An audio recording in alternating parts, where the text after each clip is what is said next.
One के लिए प्रस्थान। जैसे कि महाराज ने आज्ञा दी थी, सुमंत रथ ले आए। राम, सीता और लक्ष्मण ने वहां पर उपस्थित परिजनों तथा जन समुदाय का यथोचित अभिवादन किया और रथ पर बैठकर चलने को उद्यत हुए।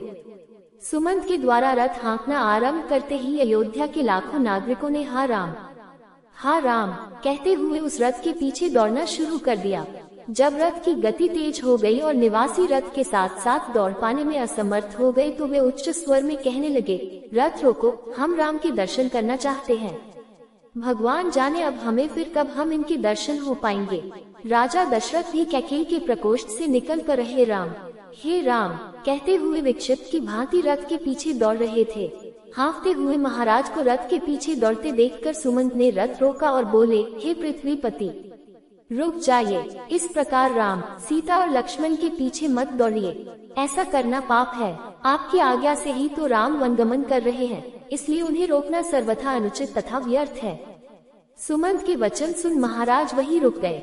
रथ तीव्र गति से आगे बढ़ गया, किंतु प्रजाजन रोते बिलखते उसके पीछे ही दौड़ते रहे।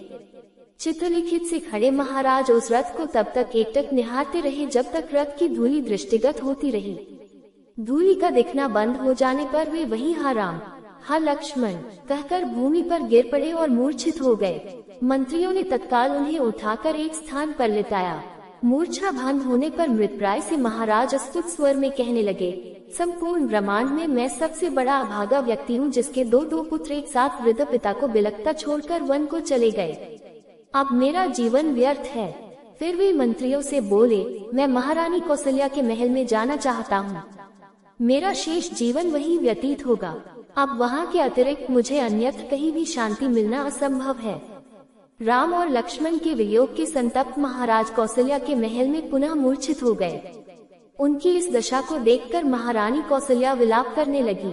कौशल्या के विलाप को सुनकर महारानी सुमित्रा वहां आ गईं और उन्हें अनेक प्रकार से समझाकर शांत किया। फिर दोनों रानियां महाराज दशरथ की मूर्छा दूर करने का प्रयास करने लगी।